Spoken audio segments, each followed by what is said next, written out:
my name is Jace Wolf, and today we're here with former employee at the Carnegie Steel Mill, Jonna Crusoe, and she is going to answer some interview questions for us today. So the first thing people would like to know is, what do you and the rest of the workers feel was the main motive for you guys to perform the Homestead strike? The main reason for the start of the Homestead strike was over a dispute between Andrew Carnegie and the Amalgamated Association.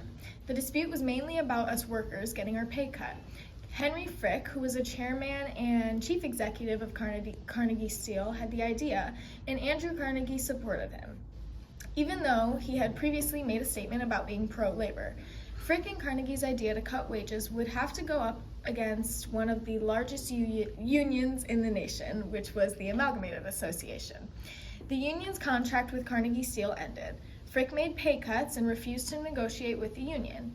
Then he locked out 3,800 workers out of the steel mill.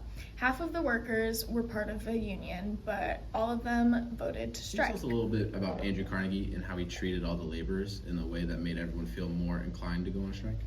Andrew Carnegie treated us like we were animals. We had 12-hour workdays, 7 days a week, and we only had one holiday, which was the 4th of July.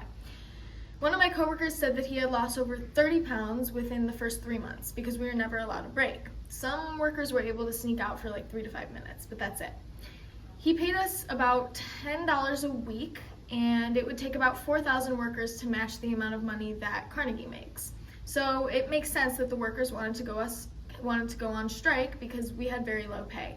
But it was not low enough to be considered poverty, so we couldn't get help from the government. How do you think the Homestead strike impacted the start of the nationwide labor movement?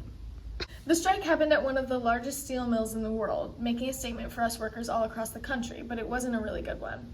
This is because the union bared African American workers as the main race that were considered strikebreakers. This made the African American people almost start to move backwards in history. They faced going back to the rural South or take a worse wage cut at the steel mill. This, however, would still be a better life than the South would have provided. Also, with the multiple strike battles between workers and Pinkertons and white people and black people, this made the Amalgamated Association of Iron and Steel lose almost all power and made steel workers non-union workers for the next 26 years. One more question. Can you summarize what you perceived the government's reaction and response to the strike was? The government reacted to the Homestead strike by sending about 8,500 National Guard forces. The National Guard quickly secured the steel mill and placed the plant under martial law.